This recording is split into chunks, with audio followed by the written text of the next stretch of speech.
आइए चंद्रयान के बारे में नया अपडेट जानें। चंद्रयान 3 ने रचा इतिहास। चांद की दुनिया के ऐसे ऐसे रहस्य के खुलासे कर रहा है जिसे दुनिया भर की स्पेस एजेंसियां आज तक नहीं कर पाई। चंद्रयान 3 के विक्रम लैंडर ने कहा, धन्यवाद मेरे दोस्त, और इसरो ने रच दिया इतिहास। इसरो चीफ ने मिशन को लेकर एक और बड़ा खुलासा किया और नामुमकिन को मुमकिन करने निकला, हमारा चंद्रयान 3। दोस्तों, हम सभी इस बात को बहुत अच्छे से जानते हैं कि चंद्रयान 3 हमारे लिए कितना बड़ा और महत्वपूर्ण मिशन है, क्योंकि इस मिशन के पीछे हमारे वैज्ञानिकों की कई सालों की मेहनत, सैकड़ों करोड़ों रुपए का बजट और सबसे जरूरी हमारे देश की साख भी दांव पर लगी हुई है। और अभी तक के मिशन को अगर देखें तो चंद्रयान 3 ने हमारे सर को एक पल के लिए भी झुकने नहीं दिया है। एक से बढ़कर एक मुश्किलों को भी हमारा यह अंतरिक्ष यान चुटकियों में पार करते हुए आगे बढ़ रहा है।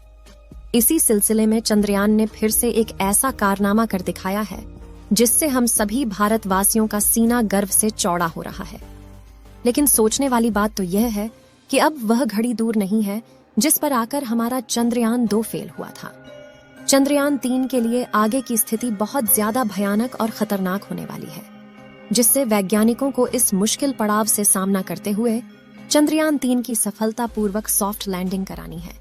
इसरो के चेयरमैन एस सोमनाथ ने लैंडिंग के बारे में अहम जानकारी देते हुए यह साफ कर दिया है कि अब आगे का सफर चंद्रयान के लिए सबसे ज्यादा मुश्किल होने वाला है, और इसी के चलते इसरो के कमांड सेंटर में मौजूद वैज्ञानिक 24 घंटे बिना रुके इस मिशन को सफल बनाने की कोशिश में जुट गए हैं। तो आखिर इसरो चीफ ने ऐसा क्या कह दिया कि इस मिशन को लेकर वैज्ञानिक ही नहीं बल्कि आम लोगों की चिंता बढ़ गई है।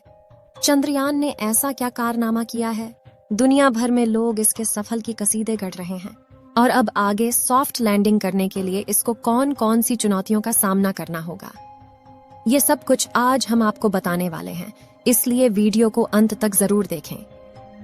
दोस्तों, चंद्रयान 3 इस समय चांद की सतह के बेहद नजदीक है और इसका आखिरी पड़ाव यानी लैंडिंग प्रोसीजर स्टार्ट हो चुका है। इस सब की शुरुआत 16 अगस्त को हुई जब चंद्रयान को चांद की 153 × 163 किलोमीटर वाले 5वें और आखिरी ऑर्बिट में इंटर कराया गया। इसके बाद यह चक्कर पूरा करके अगले ही दिन यानी 17 अगस्त को इसके लैंडर और प्रोपल्शन मॉड्यूल को एक दूसरे से अलग किया गया। ऐसा करने के लिए वैज्ञानिकों ने चंद्रयान के अंदर एक छोटा सा विस्फोट किया, जिससे दोनों हिस्सों को जोड़कर रखने वाला हुक टूट गया और स्प्रिंग्स से मिले धक्के की बदौलत लैंडर मॉड्यूल अपने प्रोपल्शन मॉड्यूल को पीछे छोड़कर खुद आगे बढ़ गया। इसी दौरान लैंडर मॉड्यूल के प्रोपल्शन मॉड्यूल को मैसेज देते हुए कहा कि यहाँ तक के सफर के लिए शुक्रिया मेरे दोस्त, और इस तरह अलविदा कहकर ये आगे अपने सफर पर निकल गया।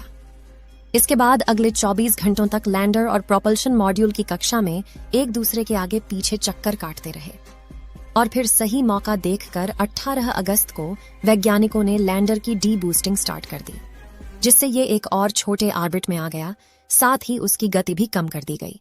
दोस्तों, डी बूस्टिंग का सीधा सीधा मतलब है चांद का लैंडिंग प्रोसीजर अब शुरू हो चुका है, जिस पर यह धीरे धीरे गति कम करते हुए अपने ऑर्बिट को छोड़कर अपने धीरे धीरे चांद की सतह के करीब जा रहा है, और ऐसे ही आगे बढ़ते हुए महज कुछ ही घंटों में यह चांद की सतह पर सॉफ्ट लैंडिंग करने के लिए तैयार होगा। अभी की अगर हम बात करें तो इस समय विक्रम लैंडर चांद की 130 किलोमीटर की कक्षा में आगे बढ़ चुका है और समय का फ्री फॉल फेज चल रहा है, यानी यह चांद की क्रियाविधि की हेल्प से उसकी तरफ नीचे आ रहा है। इसरो के वैज्ञानिक पूरी तरह सचेत है और वो इस पर पल पल नजर रख रहे हैं और खबर भी ले रहे हैं। असल में वैज्ञानिकों को अच्छे से पता है कि चंद्रयान इस समय अपने सबसे क्रिटिकल फेज से गुजर रहा है, और इसी को देखते हुए इसके सभी सेंसर्स और कैमराज अब ऑन कर दिए गए, क्योंकि इम्तिहान की घड़ी आ चुकी है, जिसका हम पिछले करीब 40 दिनों से इंतजार कर रहे हैं। इस समय चंद्रयान अपने इस पूरे मिशन के सबसे मुश्किल पड़ाव से गुजर रहा है, क्योंकि वर्टिकल लैंडिंग करना, और वह भी चांद के दक्षिणी ध्रुवों में, यह बहुत ज्यादा मुश्किल काम है।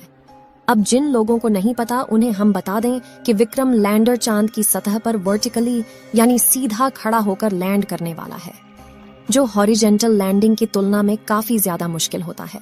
असल में जब किसी यान को वर्टिकली लैंडिंग कराया जाता है तो हवा में उसका सीधा रखना और साथ ही उसकी गति को कंट्रोल करना बहुत ही मुश्किल हो जाता है। इसका कारण यह है कि वर्टिकल में जाते हुए यान की रफ्तार काफी ज्यादा तेज हो जाती है, हालांकि पृथ्वी के मुकाबले चांद की ग्रेविटी 6 गुना कम है, लेकिन चांद का वायुमंडल बहुत ज्यादा पतला है, जिसके चलते यहाँ एयर रेसिस्टेंस न के बराबर है और इसकी वजह से नीचे गिरते हुए किसी भी ऑब्जेक्ट की स्पीड काफी ज्यादा बढ़ जाती है।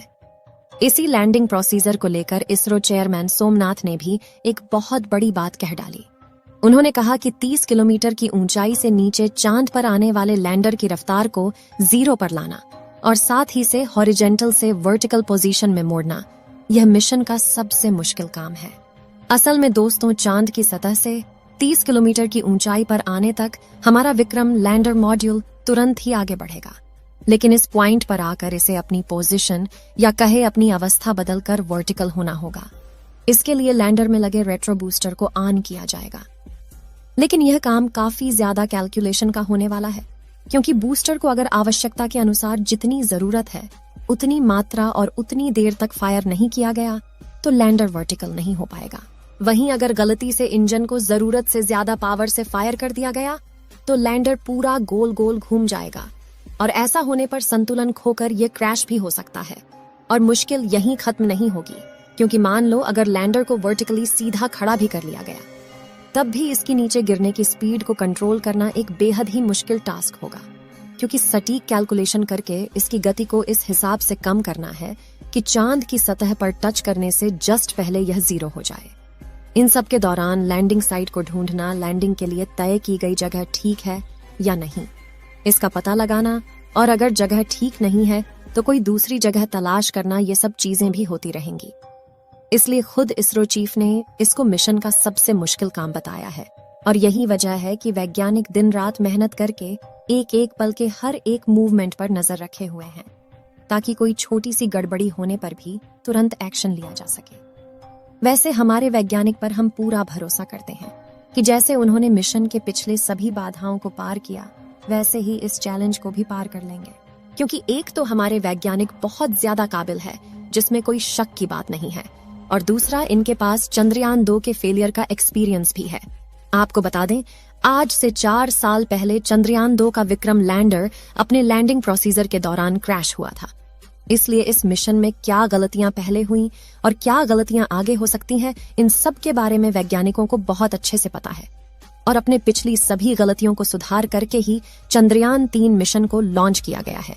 अगर हम चंद्रयान 2 और चंद्रयान 3 के विक्रम लैंडर की आपस में तुलना करें तो इसमें कई बड़े और अहम बदलाव देखने को मिलते हैं। सबसे पहले तो चंद्रयान 3 के लैंडर में 4 इंजन लगाए गए, जबकि चंद्रयान 2 के लैंडर में ये 5 थे। इस बार लैंडर की बेहतर बैलेंसिंग के लिए एक इंजन को कम किया गया है। इसके अलावा चंद्रयान की लेग्स जिन पर लैंड करेगा, उनको भी पहले से काफी ज्यादा मजबूत मिलिट्री ग्रेड मटेरियल से बनाया गया है। यह इतना मजबूत है कि अगर लैंडर किसी वजह से थोड़ी बहुत हार्ड लैंडिंग भी करता है तो लेग्स को कुछ भी नुकसान नहीं होगा। इसके अलावा इस बार लैंडर में लेजर डॉपलर वेलोसिटी मीटर और लैंडर हॉरिजॉन वेलोसिटी कैमरा जैसे एडवांस उपकरणों को लगाया गया है। लेकिन इस फिजिकल डिफरेंट के अलावा जो सबसे बड़ा बदलाव इस बार हमारे लैंडर में किया गया है, वो है AI बेस्ड कंप्यूटर सिस्टम। दरअसल इस बार लैंडर के कंप्यूटर को एक बेहद ही एडवांस AI के साथ एक वृद्ध करके काफी ज्यादा स्ट्रांग बनाया गया है। यह सिस्टम इतना कैपेबल है कि बिना किसी कमांड के खुद अपने दम पर लैंडिंग को अंजाम दे सकता है। इसके सोचने और फैसला लेने के सिस्टम को बिल्कुल वैसे डिजाइन किया गया है जैसे हम इंसान अपने दिमाग की मदद से सोच समझकर कोई फैसला लेते हैं।